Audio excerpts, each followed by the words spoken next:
kita kemudian menentang Allah, tidak mau melaksanakan perintah Allah. Semua kembali kepada kita. Dan Allah tidak mungkin murka kepada orang yang beriman, yang dia melaksanakan perintah-perintahnya. Allah pun tidak mungkin mencintai orang yang membangkang atas perintahnya. Bagaimana lihat antara Nabi Adam dengan iblis? Mereka berdua, Nabi Adam dengan iblis ini sama-sama berbuat dosa, sama-sama bermaksiat kepada Allah dengan bentuk maksiat yang berbeda-beda. Nabi Adam dia melanggar perintah Allah, makan buah kuldi. Iblis lebih parah, dia tidak mau menuruti perintah Allah.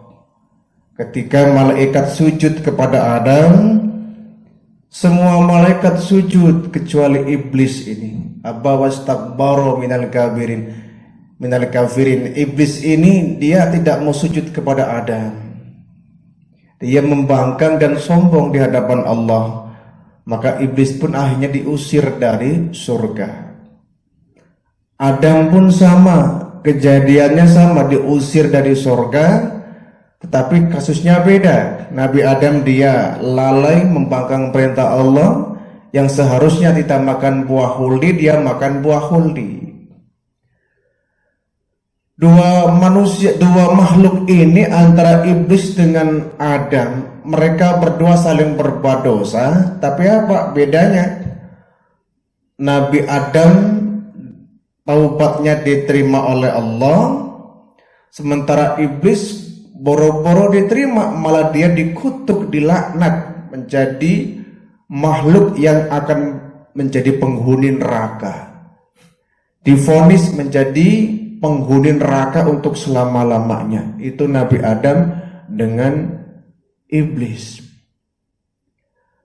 Biarpun Allah begitu murka kepada Adam, karena Adam dia bertaubat kepada Allah, Allah pun mengampuni dosa Nabi Adam.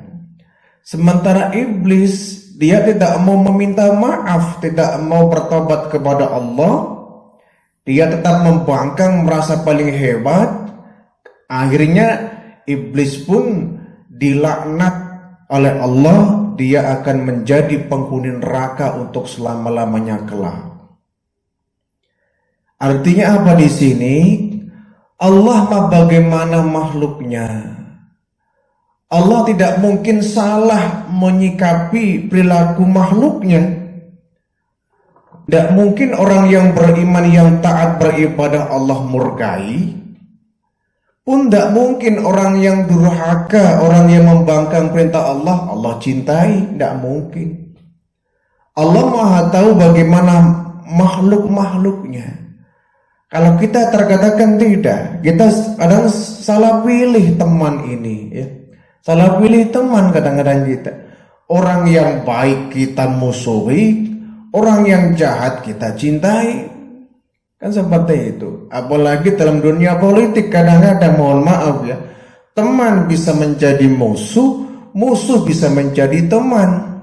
Yang tadi malam bermusuhan, berdebat keras, siang bisa berteman kembali. Yang tadi siang bermusuhan, malam pun bisa bersahabat kembali. Manusia itu seperti itu. Tidak pernah kemudian yang benar ditemani, yang salah dimusuhi. Terkadang kita salah pilih teman, ya. Maklum ya, dalam dunia politik itu ya, kadang orang mengenyampingkan yang namanya persahabatan. Tidak peduli, biarpun dia musuh, kalau dia memberikan maslahat untuk partainya, dia rangkul. Biarpun dia teman, tapi kelihatannya ingin menggulingkan partainya, ya dia musuhi. Allah tidak seperti itu. Allah terbebas dari sifat yang seperti itu.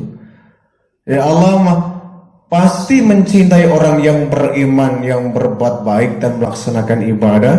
Allah pun pasti akan murka siapapun orangnya yang membangkang atas perintah Allah. Bahkan dalam satu hadis qudsi Allah Subhanahu wa taala dengan nada ancaman ya. Apa kata Allah? Lam yarda bi qada'i wa lam yasbir ala bala'i falyastamis rabban siwaya, kata Allah. Siapa orangnya yang tidak mau ridho atas keputusanku, atas qada'ku, kemudian lam yasbir alal bala'i, dia tidak mau bersabar atas ujian yang aku berikan kepada mereka, falyatamis rabban siwaya, kata Allah, silakan cari Tuhan lain selain daripada aku. Ada ancaman ini. Sepele sebetulnya ini ya. Lam yarda bi qada'i, siapa orang yang tidak ridho akan keputusan Allah.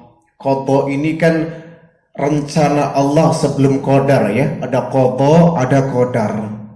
Qada ini ketetapan yang sudah Allah tulis untuk setiap makhluk-makhluknya.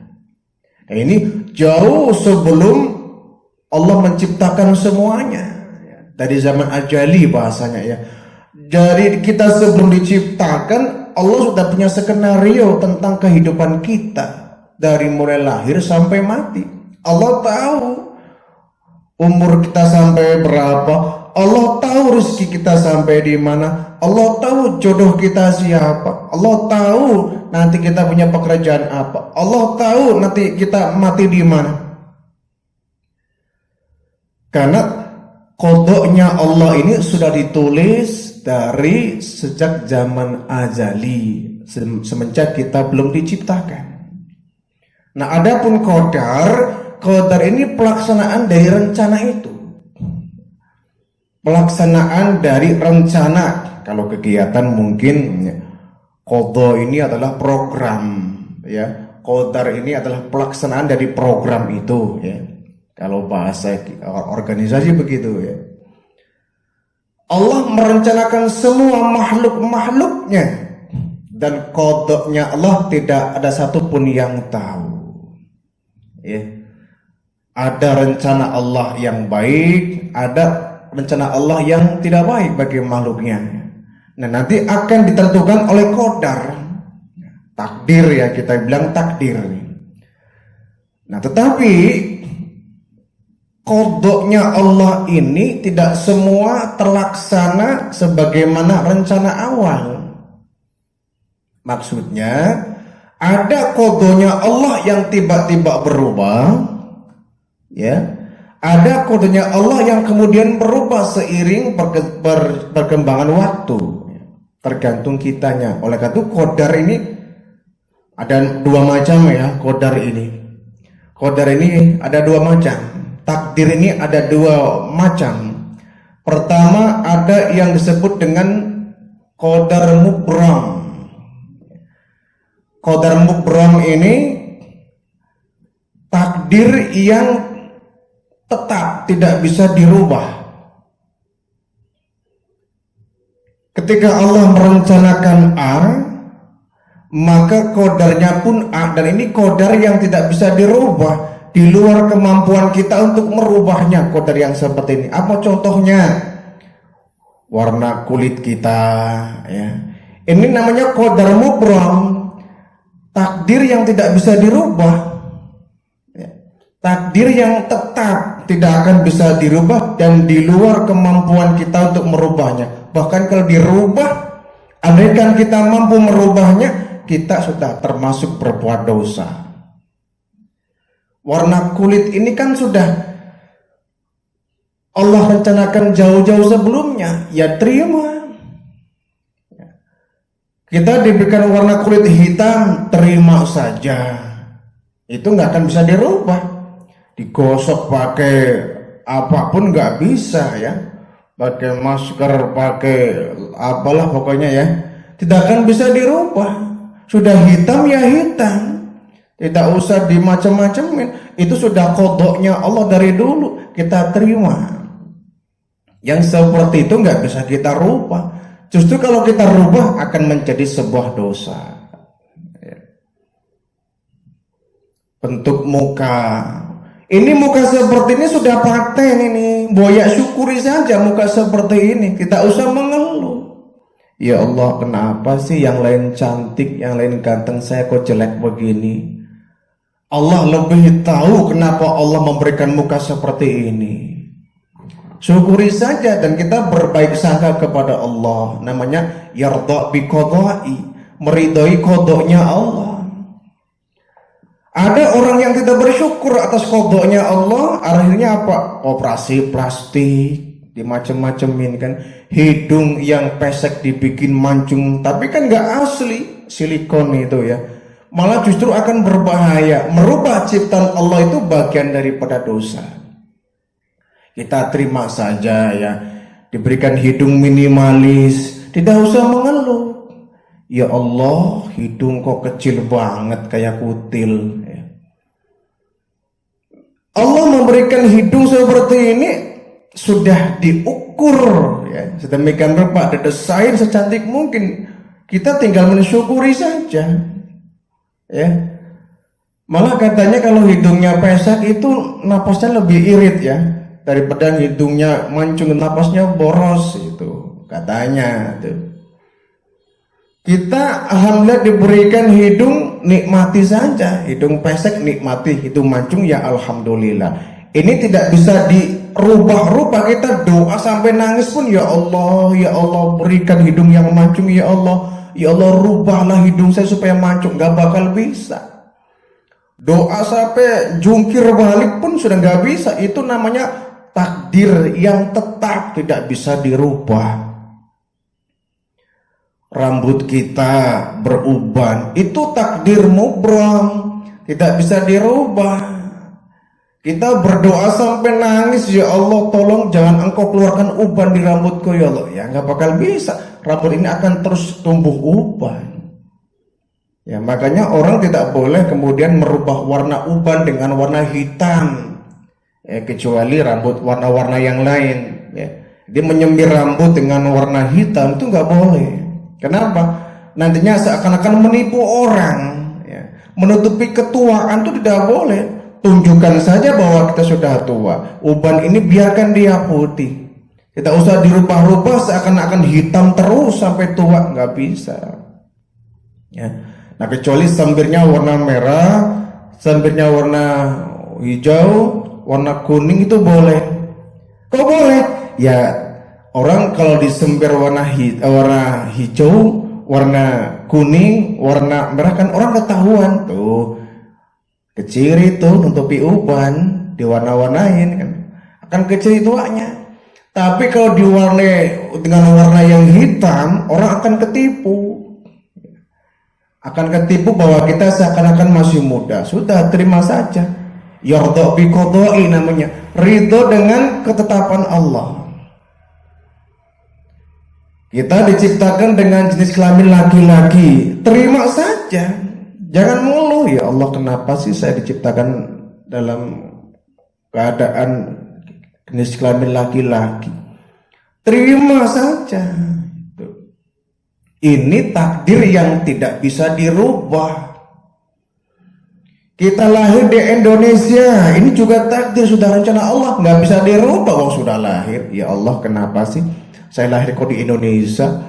Coba saya lahir di Korea, mungkin kulit saya putih, mungkin muka saya putih, nggak bisa itu ya. Tidak bisa, itu sudah ketetapan Allah, namanya takdir mubram ya, qadar mubram.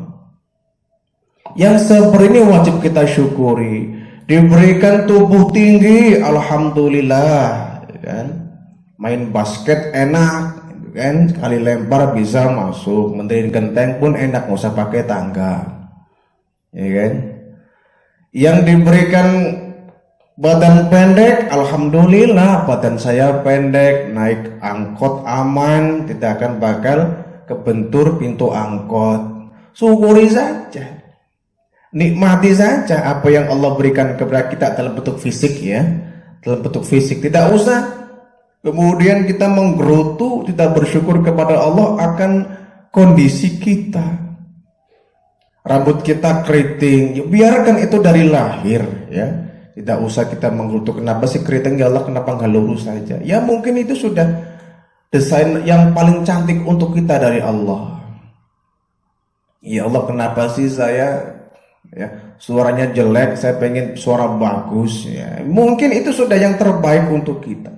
Yang diberikan kita, misalkan Allah memberikan suara yang baik, alhamdulillah. Bisa digunakan untuk tilawatil Quran, bisa digunakan untuk azan, bersolawat, bagus. Yang suaranya jelek, ya alhamdulillah dia akan terbebas dari yang namanya ria. Ya, sebab orang yang suaranya bagus itu gampang tuh kena penyakit ria, penyakit pamer. Ya, orang yang suaranya jelek dia azan nggak bakal dia ada anggapan ingin dipuji orang, oh jelek adanya. Allahu Akbar, Allahu Akbar. Yakin gak akan pernah kesentuh penyakit ria. Kenapa? Orang gak bakal muji. Tapi kalau orang diberikan suara bagus, nah ini bagus mah bagus, dia enak untuk sholawatan dibawa enak, dibawa untuk azan enak, dibawa untuk ngaji tilawah enak, dibawa untuk merotal enak, dibawa untuk nyanyi juga enak. Tapi biasanya orang seperti itu gampang terkena penyakit ria kalau tidak hati-hati. Gampang kena penyakit ria, pamer itu, ingin dipuji orang. Lam yardha bi qada'i, kita harus ridho dengan ketetapan Allah. Takdir mubram ya. Yang kedua ada takdir mu'allaq. Takdir mu'allaq ini takdir yang bisa dirubah. Allah sudah mengkodokkan kita seperti ini ya, sudah menetapkan kita seperti ini, sudah merencanakan kita seperti ini. Tetapi di tengah perjalanan ini bisa berubah sesuai dengan bagaimana kita berusaha untuk merubahnya. Memang bisa apa takdir dirubah? Ada takdir yang sifatnya terserah kita bisa merubahnya. Kalau kita merubahnya akan berubah dia. Apa contohnya? Kebodohan. Ya, kebodohan ini bukan takdir tetap ya. Dia takdir mu'allaq, dia bisa berubah. Jangan pasrah. Kalau takdir mubrom tadi kita harus pasrah. Kalau takdir mu'allaq kita nggak boleh pasrah, harus berusaha. Jangan terbalik ya. Takdir mubrom inilah yang kita tidak usah untuk berusaha merubahnya, itu sudah ketetapan Allah. Ya tadi kulit kita hitam, sudah gak usah dirubah-rubah. Tidak usah melakukan usaha untuk merubah kulit, merubah wajah, merubah bentuk fisik ya. Tidak perlu. Yang perlu dirubah ini takdir mu'allaq, dan di sana Allah memberikan ruang gerak manusia untuk bisa merubahnya. Apa contohnya? Kebodohan misalkan ya, bodoh. Orang bodoh itu kan bukan takdir. Bukan takdir yang paten kan, bukan takdir permanen, bisa dirubah kalau dia mau merubahnya. Saya mau jadi orang bodoh sudah takdir mungkin ya. Udah takdir kali saya jadi orang bodoh seperti ini. Bukan takdir itu tuh. Kalau dia berusaha untuk belajar, mencari pengetahuan, mencari ilmu, insya Allah kebodohan itu akan berubah, akan terkikis, dan itu wajib. Mencari ilmu itu hukumnya wajib. Sampai kapan? Sampai mati. Ya, batasan mencari ilmu itu sampai mati. Biarpun sudah tua, sudah sepuh, tetap dikenai kewajiban untuk mencari ilmu. Ya. Kenapa? Dengan ilmu itu kita akan banyak tahu. Dengan kita banyak tahu, kita akan sadar bahwa kita itu orang yang lemah di hadapan Allah Subhanahu wa Ta'ala, dan ilmu ini sebagai bekal untuk kita melaksanakan ibadah. Ya. Orang nggak bisa baca Quran dan dia bilang takdir mungkin saya nggak bisa baca Quran. Salah itu. Gak bisa baca Quran kok takdir ya. Takdir mu'allaq itu takdir yang bisa dirubah. Belajar supaya bisa membaca Al-Quran. Dan saya kan udah tua, Pak. Ya. Sudah tua, nggak bakal kemudian bisa baca Quran, percuma belajar. Tidak ada percumanya ya. Tidak ada percumanya. Selagi masih ada nafas, kita diberikan kesempatan untuk tetap belajar dan belajar. Ya, biarpun sudah tua, misalkan hadir di pengajian, di majelis taklim ya. Ketika diceramain ingat itu, ya, ingat betul. Begitu pulang lupa semua, ya enggak apa-apa. Ya, namanya juga orang sudah sepuh ya. Ibarat flash disk, itu flash disk yang sudah banyak file, untuk mengambil data, folder maupun file ya berat. Kenapa? Kebanyakan file itu flash disknya. Ya. Orang sudah sepuh itu kalau mencari ilmu, mendengarkan ceramah, ingat betul ketika berlangsung. Ketika pulang lupa, ya itu wajar. Bukan itu perkaranya. Yang jadi perkara adalah kita mau belajarnya. Nyantol atau tidak tuh urusan lain. Tergantung kualitas dan mutu memori kita seperti apa. Ada orang yang ingatannya kuat, sampai tua pun ingatannya masih kuat. Ada orang yang ingatannya lemah. Bukan nyangkol atau tidaknya ya syukur-syukurnya kalau lebih baik. Tapi yang terpenting kita mau untuk merubah usaha, kita ingin pintar, ingin bisa, ingin tahu. Ya, takdir mu'alaq. Contoh lagi kemiskinan ya. Orang miskin itu bukan takdir permanen loh ya, itu takdir yang bisa dirubah. Jangan bilang, saya mah jadi orang miskin takdir kali. Salah ya. Ada orang yang sudah berusaha mati-matian, berangkat pagi pulang sore, berangkat pagi pulang sore, beras keringat banting tulang mencari uang sampai setengah mati ya. Kadang-kadang malam pun dia tetap berangkat mencari uang, tapi dia masih miskin terusnya. Itu nggak jadi persoalan. Yang penting dia sudah berusaha untuk merubah kondisi ekonominya. Kalau memang Allah mentakdirkan dia mungkin tidak sampai sukses menjadi orang kaya, dia tidak salah. Kenapa? Dia sudah berusaha untuk merubah dirinya. Kan begitu. Tapi Allah pasti akan merubah nasib seseorang kalau orang tersebut mau merubah nasib sendiri. Jadi tergantung kitanya takdir mu'alaq ini. Misalkan lagi sakit ya. Sakit ini takdir mu'alaq. Kita nggak boleh pasrah, harus berusaha. Walaupun kita yakin bahwa penyakit ini datangnya dari Allah dan Allah pula yang menyembuhkan, iya betul. Tetapi sakit ini ujian dari Allah, ini takdir mu'alaq yang harus kita rubah. Jangan pasrah, sakit kan datangnya dari Allah, sudah aja nggak usah berobat, nanti juga waktunya sembuh. Salah, yang ada mati kita. Berobat ke dokter ya, ke rumah sakit, ke puskesmas, ikhtiar agar kita bisa disembuhkan oleh Allah dari penyakit ini. Kalau toh misalkan ujung-ujungnya kita meninggal dunia, kita nggak usah bilang alah percuma ya. Tahu mau mati mah nggak usah berobat ke sana kemari. Tahu ujung-ujungnya mati mah nggak usah dibawa ke dokter, bawa ke puskesmas segala macam. Ya tidak, urusan mati itu urusan Allah. Yang penting kita berusaha, berikhtiar untuk merubah takdir mu'alaq ini. Ya, termasuknya kematian ya. Termasuknya kematian ini termasuk takdir mu'alaq loh. Walaupun umur orang sudah ditentukan, si A sekian tahun, si B sekian tahun, si C sekian tahun, tapi umur ini bisa diundur, bisa pula dimajukan, tergantung Allah seperti apa dan tergantung kita minta doa. Makanya Nabi mengajarkan Allahumma tawil umurona, Allahumma tawil umurona. Ya Allah panjangkan umurku, ya Allah panjangkan umurku. Kenapa Nabi mengajarkan doa seperti ini?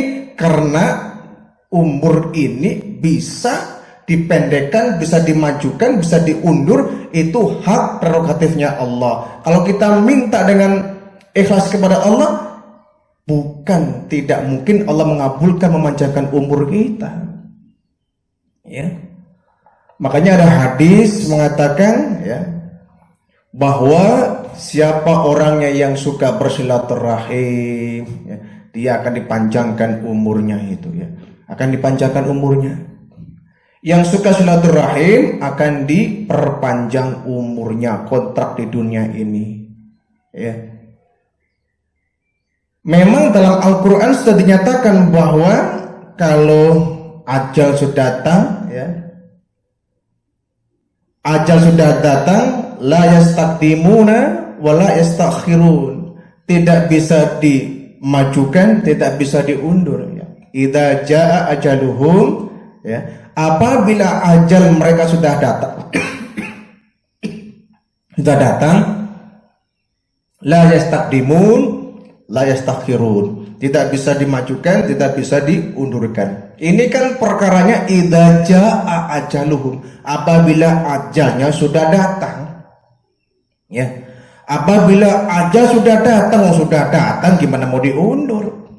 Tapi kalau judulnya ajal kita belum datang, nah ini ajal kita belum datang ini, masih jauh misalnya kan. Nah, di sana ada rentang waktu, ada ruang di mana kita bisa minta kepada Allah agar diperpanjang umur kita. Dan Allah mengabulkan atau tidak itu hak Allah, gitu ya. Jadi satu di antara amalan yang bisa memanjangkan umur, pertama orang bersilaturahim, ya. Silaturahim, dia akan dipanjangkan umurnya oleh Allah Subhanahu wa taala.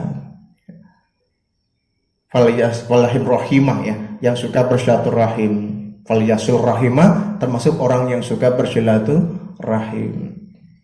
Man ayat satu rizki wa yunsa'ahu fi asarihi falyasil rahimah. Siapa yang rizkinya ingin diluaskan oleh Allah dan dia ingin dipanjangkan umurnya, falyasil rahimah, kata Nabi, banyaklah ia bersilaturahim.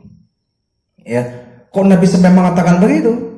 Ya, siapa yang ingin rezekinya diluaskan, siapa yang ingin umurnya dipanjangkan, banyaklah bersilaturahim. Artinya Pak, berarti kalau di situ umur bisa dipendekkan, bisa dipanjangkan.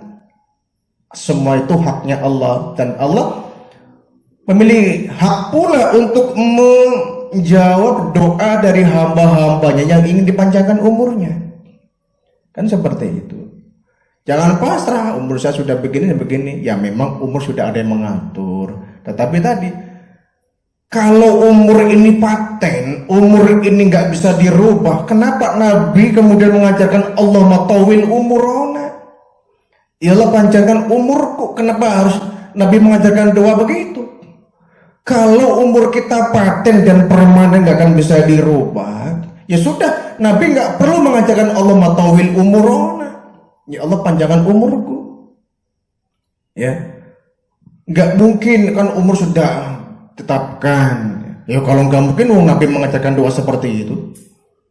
Kecuali takdirmu brom tadi nggak ada doa ya Allah, ya, putihkan kulitku ya Allah, hitamkan kulitku ya Allah, mancungkan hidupku. Itu doa konyol. Doa konyol kan, doa yang nggak akan ada manfaatnya. Ya.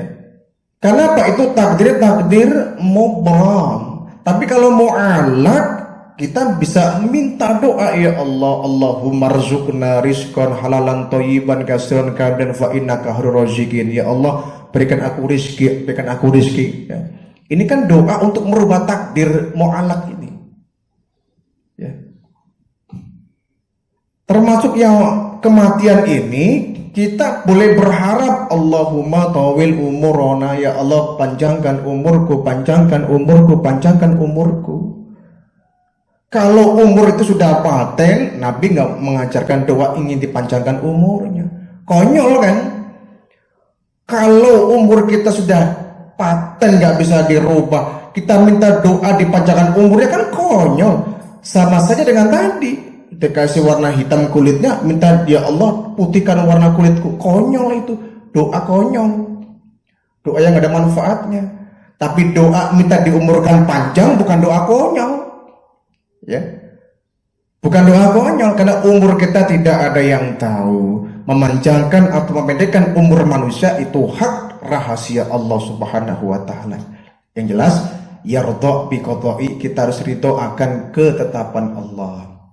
Yang kedua kata Allah, wala yasbir 'alal bala'i, siapa orangnya yang tidak mau bersabar atas ujian yang aku berikan kepada mereka.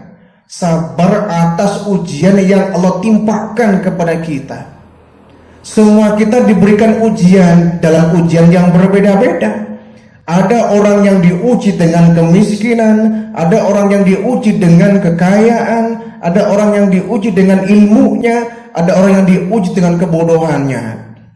Semua itu ujian yang harus kita hadapi dengan bersabar. Hidup ini kan ujian. Hidup adalah ujian. Berani hidup, berani menghadapi ujian. Tidak mau menghadapi ujian, tidak usah hidup. Hidup adalah ujian. Jadi orang miskin, ujian. Jadi orang kaya, itu juga ujian. Nah, jangan sampai kita tidak sabar atas segala yang Allah ujikan kepada kita. Ya. Walam yasbir 'alal bala'i, siapa orangnya yang tidak bersabar atas ujian yang aku berikan kepada mereka, falyatamis rabban siwaya, kata Allah, silakan cari Tuhan lain selain aku. Wah, ini bahasa yang mengerikan, ini bahasa emosi tingkat tinggi kalau kita ya. Bahasa emosi tingkat tinggi ini. Falyatamis rabban siwaya. Kalau manusia tidak mau menerima ketetapanku, tidak ridho akan ketetapanku, manusia tidak mau bersabar atas musibah yang aku berikan kepada mereka, faliyatamis robban siwaya, silakan cari Tuhan lain selain aku.